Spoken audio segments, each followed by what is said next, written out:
Muy bien, definitivamente para este programa es elemental el hecho de que usted tenga información siempre de lo que está aconteciendo en nuestro país y sobre todo el ámbito político que va generando siempre pues esos aspectos nuevos que definitivamente generan un nuevo criterio en usted, amigo y amiga televidente. Hoy miércoles tenemos la entrevista con Max Santa Cruz, consultor y analista político. Max, buenas noches, bienvenido como siempre Bienvenido, a La Medida. Max. Muy buenas noches, Sandy, buenas noches, Fernando. Buenas noches, audiencia. Feliz Día de la Biodiversidad a nivel mundial, especialmente en un país tan importante como Guatemala, que marca esa diferencia a nivel mundial, pero que tristemente hoy lo celebramos entre nubes de humo e incendios. Sí, lamentable esta situación. Pero bueno, vamos a iniciar con este tema que nos tiene de verdad sorprendidos. Esta semana el ojo del huracán estuvo en el Ministerio de Comunicaciones. Dos temas grandes que se han ventilado en este ministerio, desde la destitución de la ministra Yasmín de la Vega por temas de pagos a contratistas y diversas situaciones que llevó a su destitución, hasta el tema de la investigación que hay en el Ministerio de Comunicaciones por caso de trata de personas. ¿Cómo interpretar esta situación? ¿Cómo ver estos dos grandes temas en una institución que es tan importante para el desarrollo de nuestro país, Max? Bueno, yo creo que el Ministerio de Comunicaciones representa en gran parte la podedumbre en la que ha caído la institucionalidad o parte de la institucionalidad dentro del Estado guatemalteco, que ha servido de botín para muchos de los malos funcionarios que han pasado por la administración, que ha servido de botín para muchos diputados distritales que han utilizado esa necesaria conexión con el Ejecutivo para poder establecer una serie de obras en sus distritos, pero utilizando eventualmente incluso hasta constructores propios o locales en donde todo el mundo se ha beneficiado. Y hoy en día, pues lo que viene a salir a luz es un poco de lo que sin duda falta mucho por conocer de un ministerio como tan importante, pero también tan señalado como el Ministerio de Comunicaciones. Y esto es de larga data, no es únicamente a partir de la administración anterior o el presidente Morales o incluso durante el presidente Pérez Molina. Esto tiene muchos más años atrás, que hoy se presenta con una destitución de la ministra, que hay que decirlo, la destitución de la ministra de la Vega no es a causa de un señalamiento de corrupción, lo dijo la secretaria privada del presidente Arévalo, obedece al incumplimiento de una instrucción dada por el presidente y la pérdida de confianza del presidente a partir de ello. Si en el camino surgen otra serie de acusaciones o señalamientos durante la gestión de la ministra de la Vega, será otro tema, pero de momento obedece a esto. Ahora, ¿qué es lo que la ministra sí hizo que habría que ponerle atención? Es primero ir a recorrer el país, según ella explicó, a verificar el cumplimiento, el avance y la calidad de la obra, que no encontró muy buenos resultados dentro de su gestión, pero también en la denuncia de esta supuesta red de trata de personas que estaban contratadas dentro del renglón, me imagino que un 029 o un 011 o algo así, para poder venir y ser edecanes que pudieran en algún momento ser pues obligadas, porque no sabemos si son obligadas o utilizadas o por decisión propia para poder prestar algún tipo de servicio que no sea necesariamente para los cuales habían sido contratadas, claro, sino que se presume que también sexuales. Esto es parte, en serio, de esta fotografía de la podedumbre que vive la administración pública y que el Ministerio de Comunicaciones, sin duda, en este momento refleja. Y como digo, con muchos temas todavía pendientes por sacar a luz. Y es que, sobre todo ese tema que comentas, tantos pendientes, un país que realmente tiene una infraestructura vial en su mayoría con un colapso, casi un colapso completo, y la pregunta acá es ¿qué hacer con ese MISIBI? ¿Realmente nos vamos a una reestructuración de esa cartera o pensar en realmente generar un ministerio nuevo? Miren, es una buena reflexión y quisiera tener las respuestas para ambas. Hay que empezar conociendo que el Ministerio de Comunicaciones tiene un presupuesto asignado para este ejercicio fiscal de cerca de 6.580 millones de quetzales. Pero la deuda de arrastre, que es de varias administraciones, llega a 13.000 millones de quetzales. Es decir, el doble del presupuesto, quitándole el presupuesto generalmente un porcentaje del 80% del mismo en términos de funcionamiento y un 20% en términos de inversión. Es decir, la planificación para el pago de la obra de arrastre es complicada. Yo creo que ese es el principal tema y desafío, independientemente que se discuta o una reingeniería o eliminar el ministerio actual y armar otro, que lo veo un poco más difícil porque tendría que pasar por el Congreso de la República para modificar al rato la ley del organismo ejecutivo, y creo que por el Congreso esa historia no la van a dar ni la van a aprobar.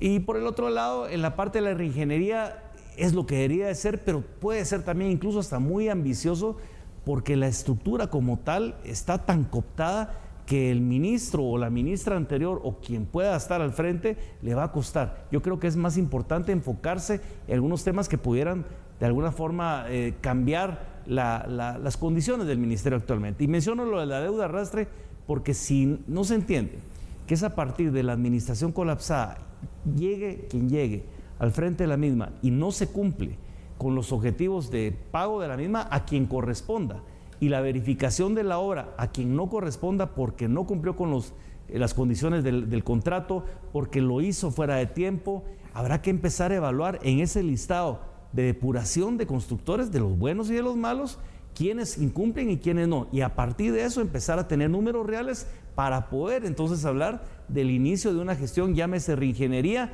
y como digo, sí un poco más difícil veo yo la posibilidad de la anulación o de la cancelación o derogación del ministerio para crear uno nuevo, sin mencionar, por supuesto, creo que Fernando tiene mejores respuestas que yo en ese sentido, los emplazamientos que habría de parte de muchos de los funcionarios y no todos, el dinero que habría para pagar indemnizaciones y elaborar uno nuevo, la creación de plazas, un tema que no nos alcanza el tiempo ante las demandas precisamente de necesidades de poder atender la infraestructura básica del país. En ese ministerio ya hay un nuevo funcionario al frente, un nuevo ministro. Félix Alvarado es quien ahora tendrá el gran reto de hacer caminar el ministerio. ¿Qué acciones debe tomar el nuevo ministro para precisamente avanzar en cuanto a los proyectos y a lo que se espera del Ministerio de Comunicaciones? Yo me iría con 2 o 3, no más que eso. Primero, conformaría no un equipo de 3 viceministros o 4, sino que llevaría 70, 80 personas que respondieran a la misma lógica por la cual he sido nombrado.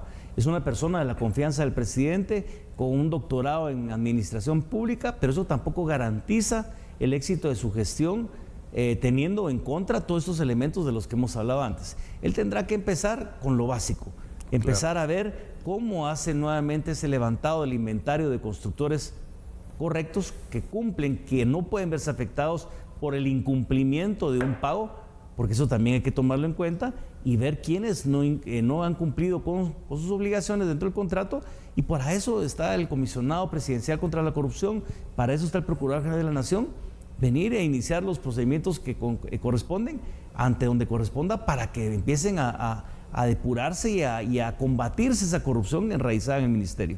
Yo diría que tendría que ver, atender las cosas básicas como los caminos rurales, del cual él tiene experiencia. Creo que eso puede ser positivo, si es que tiene la posibilidad de darle continuidad. El aeropuerto de la Aurora, por mencionar uno, sigue siendo una verdadera vergüenza y eso sí es responsabilidad, como decía alguien en México. Miren, el problema es heredado, es de las administraciones anteriores, sí, pero la responsabilidad es mía, es de quien está al frente al ministerio que hoy en día preside. O sea, que no hay excusas para que lo que pasó antes no tenga que venir y darse una solución el día de hoy. Y sin duda el Ministerio de Comunicaciones tiene que dar muchas soluciones a muchos de los temas. Ya va a empezar el invierno, si no es que ya estamos casi que solo retrasados un poco por el fenómeno que estamos viviendo, pero no veo que las condiciones de limpieza, de cunetas, de chapeado de los camellones, de señalizaciones, se haya empezado por las razones que ha sido. El tiempo va en contra. Y esperamos que sea un invierno copioso por el fenómeno de la niña, lo cual me preocupa a mí mucho. Yo, el ministro, empezaría, como digo, a tomar acciones puntuales, equipo base, 80 personas, revisión de los constructores, empezar, sí, a tener criterios sobre eficiencia, sobre cumplimiento y sobre calidad de obra para empezar a hacer los desembolsos, porque tampoco puede pararse el pago de la deuda de arrastre.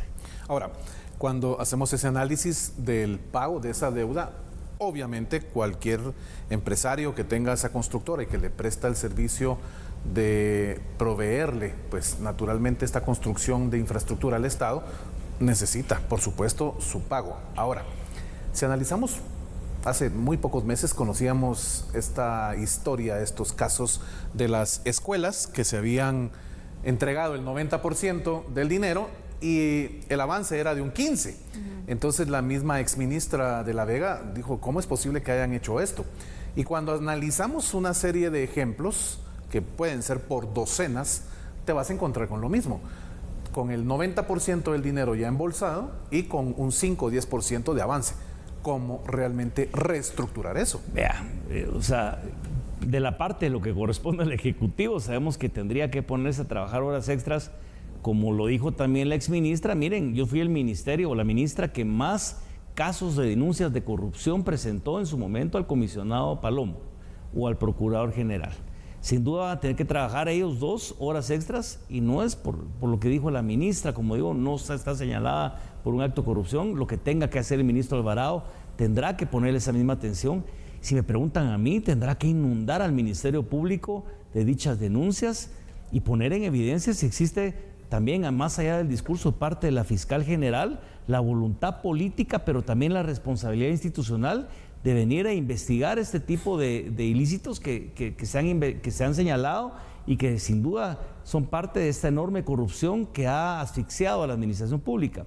Lo que decís es cierto, o sea, el desarrollo del país o la toma de decisiones administrativas o las decisiones sobre la parte de inversión y pasa mucho por el tema de infraestructura, no se debería detener, pero hoy en día vemos que no avanzamos en la denuncia formal o en la consecuencia de la denuncia formal de los actos de corrupción, pero tampoco avanzamos en tratar de ir recuperando la necesaria atención de la infraestructura olvidada y también eventualmente la que hace falta y es necesario construir. Lo que sí no vale es que el exministro, por ejemplo, de Comunicaciones, el día de ayer en un comunicado diga, es que es culpa de la exministra. Yo no estoy defendiendo a la exministra, pero tampoco me parece que se deben de colgar de esos argumentos. No dice, es culpa de la exministra el deterioro de la red vial hoy en día en Guatemala. Por favor, señor, o sea, usted fue el que estuvo al frente de la cartera hasta hace 5 meses. Claro. Al final de cuentas hay responsabilidades que hay que deducir. Y lo otro es que ojalá que esto no sea un tema que se politice para poder agarrar a una exministra como una herramienta del Ministerio Público o de actores políticos en contra de Bernardo Arévalo o el gobierno de Bernardo Arévalo, o que Bernardo Arévalo también empiece en la utilización de lo que se hizo o no se hizo por parte de la ministra, el incumplimiento supuestamente de una instrucción presidencial, eventualmente a darse cuenta que también tal vez hubo criterios equivocados en las decisiones, incluso desde la propia Presidencia de la República o del Ministerio de Finanzas. Max, sabemos lo importante que es sin duda alguna el Ministerio de Comunicaciones porque tiene grandes proyectos y temas que están paralizados en el país también. Ya casi para ir concluyendo, ¿qué tan difícil pone el trabajo del Ministerio de Comunicaciones estos cambios y estas situaciones en cuanto a proyectos inconclusos, situaciones que todavía están por verse si hay corrupción o no, esta red de trata de personas que se está investigando, es decir, todo lo revuelto que está en el Ministerio? Miren, uno puede entender que la administración del presidente Arévalo no pueda en 100 y tantos días resolver lo que no se ha hecho o lo mal que se hizo en 4, 8, 12 o 20 años. Eso lo puedo comprender yo, pero tampoco podemos colgarnos de eso para no avanzar sobre eventualmente decisiones y acciones que puedan tratar desde las posibilidades del control de la administración ir corrigiendo el rumbo. Y menciono esto porque si queremos atraer inversión, hoy en día se hizo un anuncio de Walmart con una inversión importante que compartió el presidente Arévalo, que es parte de la confianza o el deseo de reactivar económicamente el país, sí, pero van a haber otros que van a solicitar de igual forma seguridad, certeza jurídica, infraestructura básica, y si no hay eso, la vamos a tener complicada. No vamos a poder hablar de desarrollo, no vamos a poder hablar de que las comunidades más alejadas del país que quieran venir y sacar su producto para mover su economía local y tener mejores oportunidades, lo puedan hacer si no hay presupuesto o si no hay obra en ejecución. Yo creo que tiene que ir en paralelo y ese será el gran desafío del ministro Alvarado, al que no la tiene nada fácil, pero el presidente le ha dado una gran confianza, pero también eso implicará que el presidente tome las acciones debidas para que el ministro también tenga las herramientas a mano y que así pueda desarrollar su trabajo de forma certera. Max, realmente agradecemos ese espacio en tu agenda para compartir con nosotros y por supuesto esta visual de cómo los temas políticos en Guatemala están generando esa coyuntura. Y sin duda el tema que hoy abordamos también pues es uno de los temas destacados, me atrevería a decir, incluso de la semana. Totalmente, así es. Max, siempre es un gusto compartir contigo. Muchas Nos gracias. vemos el próximo miércoles. Feliz noche. Muy feliz noche a ustedes también y a la audiencia. Y también nos despedimos de Fernando. Gracias, Fernando, por compartir con nosotros. Así cerramos el análisis de este programa, de este miércoles. Mañana continuaremos. Que tengas feliz noche. Gracias, igualmente, Sandy, la mejor de las noches. Y para usted también, amigo y amiga televidente, un excelente descanso. Vamos a ir a una pausa. Regresamos con información internacional.